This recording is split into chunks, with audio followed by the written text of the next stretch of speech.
or 1.8 billion tons of CO2 compared to 38 billion tons from fossil and industry. So we may have a dispute over the facts here. But with that, let me turn it over to Senator Kaine. Well, thank you, Mr. Chair, and to my committee members. I actually was really enjoying that. And Rep. Raskin, so good to have you here before us. This hearing reminds me of one that I had in the Foreign Relations Committee in early 2017, where we were considering the confirmation of Rex Tillerson, the former CEO of ExxonMobil, to be Secretary of State. And I asked him, Mr. Chair, a set of the same questions that this hearing is digging into, and he basically said that he couldn't answer them, even though he was well aware of what ExxonMobil had done in this space with respect to their obfuscation around climate science. And at one point I said, now, are you telling me you can't answer them or you won't answer them? And he was very honest. He said, yeah, I'm telling you both. And really it was more that he wouldn't answer them. And I can see why. The committee's investigative work has laid out a pretty important record, I think, of efforts by these companies to mislead the public. But what I want to focus my questions on is the efforts by the oil companies to mislead Congress or just not cooperate with Congress.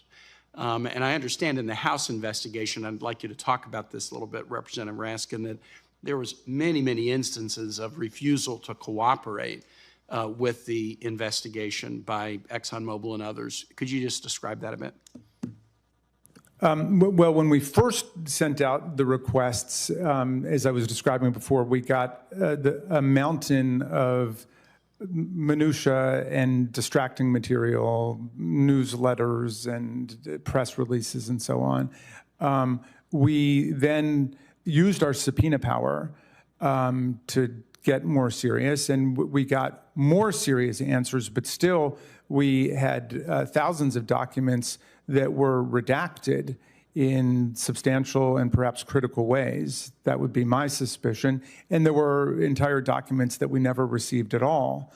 And this is why, I close my remarks by invoking Jared Diamond's book, Collapse, which is all about how if you have a small group in society that's invested in a particular model that's dangerous to everyone and they're allowed to get away with it, that becomes a telltale sign of a potential collapse of the society. And so when the United States Congress comes calling, you owe it to the Congress, the representatives of the people, to give the information. The Supreme Court has repeatedly found, you guys know these cases, I'm sure, McGain versus Dortie is one of them, but the Supreme Court has been adamant that we have the right to get the information that we want in order to legislate. We're the representatives of the people. I want to ask about one particular reason asserted by at least one of the companies and maybe more for not producing documents that I found kind of Alice in Wonderland-like. We are not going to give you these documents because sharing information would violate our First Amendment rights. Now, you are a constitutional law professor, and by my recollection, the First Amendment with respect to speech says Congress shall make no law abridging the freedom of speech. Yeah. It is a right, whether or not the First Amendment should have been applied to corporations, we'll set that one aside. Yeah. It has been applied, and so corporations have a right to speak, but the notion that a corporation would claim their First Amendment gives them a right not to share information, to hide information that they're embarrassed by, even in the face of a congressional subpoena, strikes me as like, that's the opposite of the First Amendment. I think you're right. I mean, giving them their due, the Supreme Court has found in cases like West Virginia versus Barnett that there is a right not to speak against conscience. But the Supreme Court has always found that turning over documents is an objective act that doesn't compel you to do something against your own political ideas. So that would obviously lead to the end of our civil and criminal discovery system if the First Amendment gave you the right not to turn over documents. Well, I was a trial lawyer for a while. I'm not one of John Kennedy's acumen or flamboyance, but I was a pretty good one. I deny everything.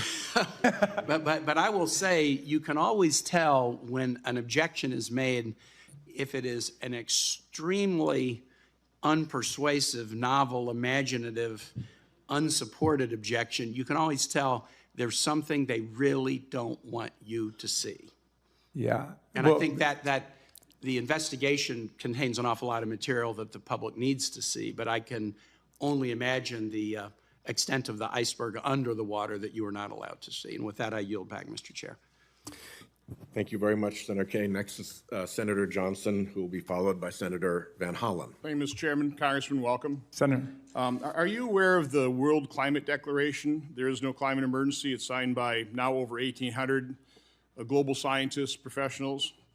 There is no climate emergency? It was. Are you aware of that declaration? I'm not aware of that one. I assume I'm aware of familiar. I entered in the record. I'd recommend you read it. I thought one of the... Without objection, it will be entered into the record. Well, I already did it, but we'll enter into this one too. I thought one of the interesting statements in there is the obvious, that CO2 is plant food. If you want a green planet, you need some CO2. But anyway, you ought to take a look at that. You know, by the way, I'm not a climate change denier. I'm just not a climate change alarmist like you and the chairman. I would call myself a climate change realist. In your testimony, you say, my watery home state of Maryland with more than 7,100 miles of coastline is strikingly vulnerable to the effects of climate change and the rising sea level. So that's one of the biggest alarms of the climate change, folks, is that the sea level will rise and just wipe out coastlines, correct? Yes. Okay. So are you aware of how much the sea level has risen in the Bay of San Francisco since the last glaciation period of, some 12 to 20,000 years ago, which is just a blink of the eye in geologic time. Do you know how much the sea level has risen in the Bay of San Francisco in that time period? I do not know that one. You want to just take a guess? No, because I'm not guessing very well today, so no. It's 390 feet.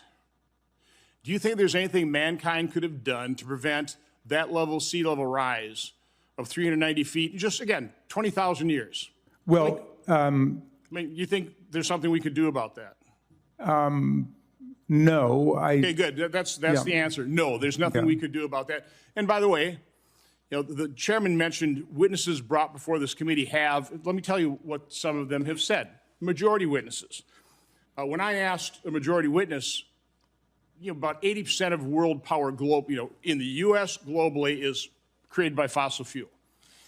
I asked, do you believe that either India or China are going to give up their coal-burning plants? And the majority witness said no, and neither are we, because we simply can't. So I'm kind of getting back to Senator Kennedy's point, is there's nothing we can do about this other than adapt.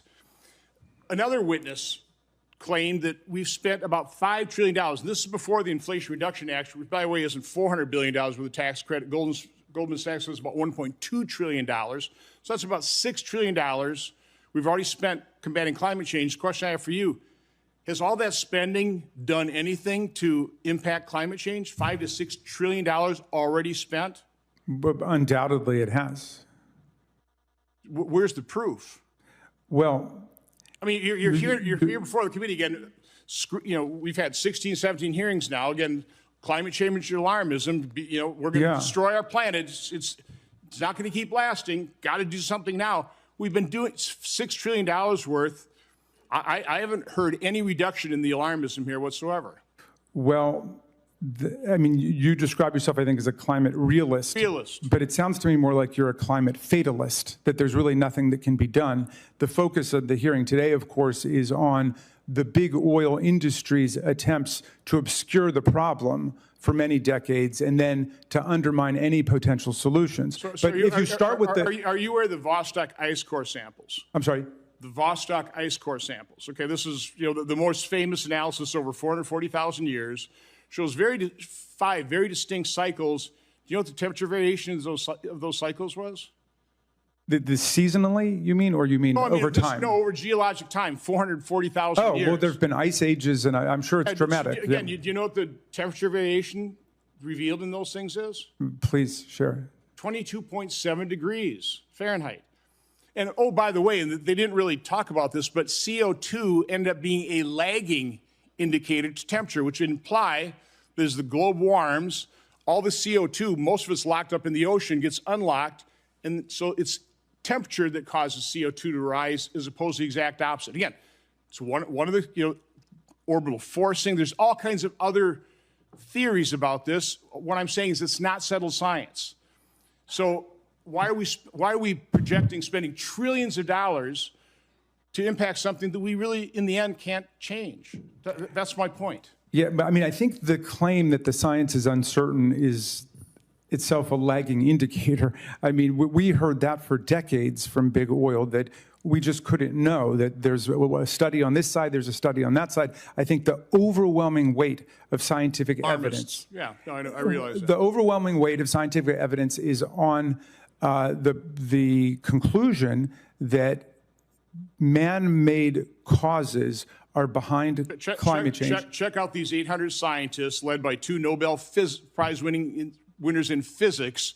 Check out their World Climate Declaration. There is no climate emergency. I will definitely check that out, and I'll get back to you on it. I mean, again, and this is difficult for those of us who are not scientists, because all that we can do, or at least all we can reasonably do, is depend on the scientific authorities that are part of our government and that are part of the United Nations and that are rendering the conclusions that we can count on. But I'm very happy to read any kind of dissenting views.